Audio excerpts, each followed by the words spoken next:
Hello you guys, welcome back to the AverageTanker. So today I'll be showing you guys on how to set up your own nanochlorosis or phytoplankton culture.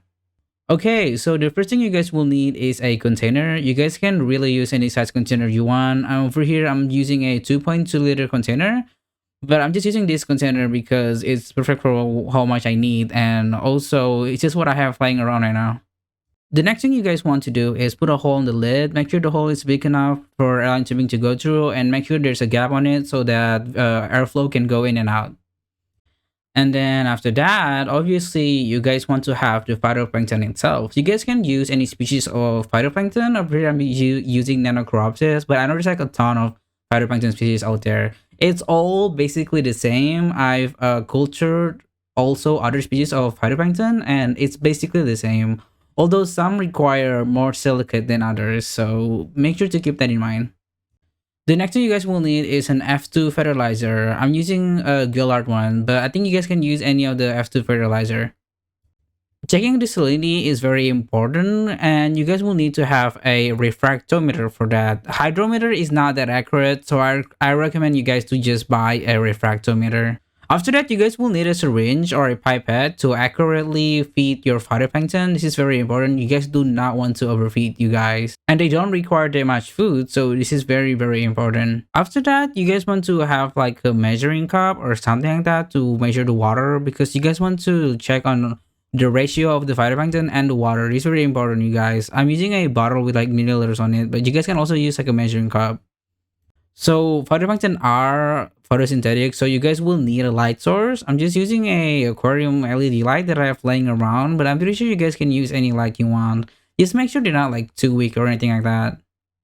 And then you guys will need an airline tubing. This will help to oxygenate the water, and it will also help your culture to not just like settle down to the bottom, because they do that. And it will help your culture to like, mix around the water and like keep it suspended. And then obviously with the airline tubing, you're gonna also need an air pump. You guys can use any air pump you want. There's a lot of like cheap one out there. The one I have is actually like years old, so that's why it's like looking a little bit crusty. But it still works fine, you guys. You can just literally use any air pump. It's fine. Alright, let's just get into it. So the first thing you guys want to do is actually to just put down the container itself, and then after that you guys want to measure the phytoplankton and how much you actually need. Personally, there are a lot of like different measurement out there. I'm using the 1 to 5 part ratio measurement, which means that you will need around 1 part phytoplankton and then 5 part saltwater. What that means is that, like, for example, if you have 5 liter of saltwater, you would need like 1 liter of phytoplankton. So it's 5 part to 1 part. So if you have 500 milliliters of saltwater, you will need 100 milliliters of phytoplankton. Over here, I'm using 300 milliliters of phytoplankton, which means I would need around 1.5 liter of salt water. Again, there are different opinions on like how much phytoplankton to salt water you need. I just prefer using 1 to 5 ratio. There are a few people who use 1 to 10, but I just feel more safer using 1 to 5, and also from my experience, it does work well. So yeah. So after that, you guys obviously will need the salt water. And here's a little tip for me, guys. Please do not use salt water you take from the ocean. The thing is, like, there's gonna be like some zooplankton in there or something like that that might eat your phytoplankton, and it will just not help the growth of your phytoplankton. This will not help at all. So I recommend you guys to buy like aquarium salt. Well, not aquarium salt, but like salt for aquarium, for like saltwater aquarium. Like, there's like a few brands out there like Instant Ocean, stuff like that, or like Blue Treasure. There's a lot of brand out there. Just look it up, and yeah, that's what I'm using right now with RO water as the base of the water. And for the salinity, I recommend around like 1.19 to 1.20 ish salinity. There are a few people who do like 1.17. I've never really tried that low. I've always been doing like 1.19 or so. But I mean, you guys, if you want to try that, sure, try it. But please do it at your own risk. I'm sure you guys can see over here that I'm trying to put the F2 fertilizer into my phytoplankton culture. I'm using around 2.5 milliliters of the F2 fertilizer for my phytoplankton culture. You guys will generally need around like 2 to 3 milliliters of the F2 for every 2 liters of like phytoplankton cultures.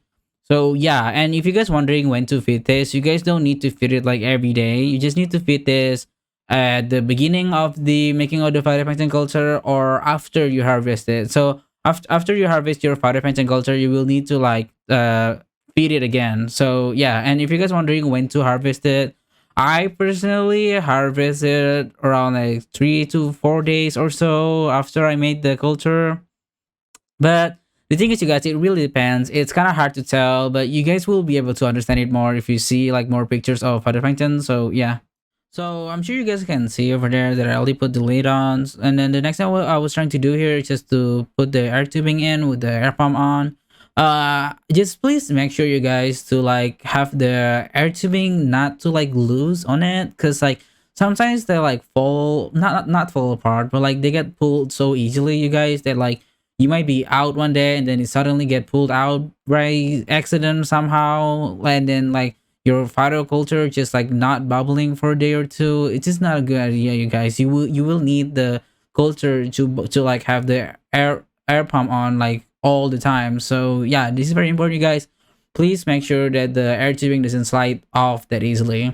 So after that, I'm just like trying to put the light on here. I'm trying to place the container right directly onto the light, but like not directly as it's touching like that. I don't think you guys want them to touching, because like the light might make the water in the phytoplankton culture to like heat up a bit, and then it just might get too hot. So I recommend putting some gap on it, because like some LED lights do get really hot. So yeah, it's just a good idea to like have some gap around it. Alright, that's it for the video, guys. That's all you will need to know to set up your own phytoplankton culture. But please, guys, if you have any more questions, please leave it down below in the comment section. I will try to answer all of you guys. And again, thank you so much for everyone watching the video. Please don't forget to leave a like, comment, and subscribe if you haven't. I will see you guys all next time. Bye bye, everyone.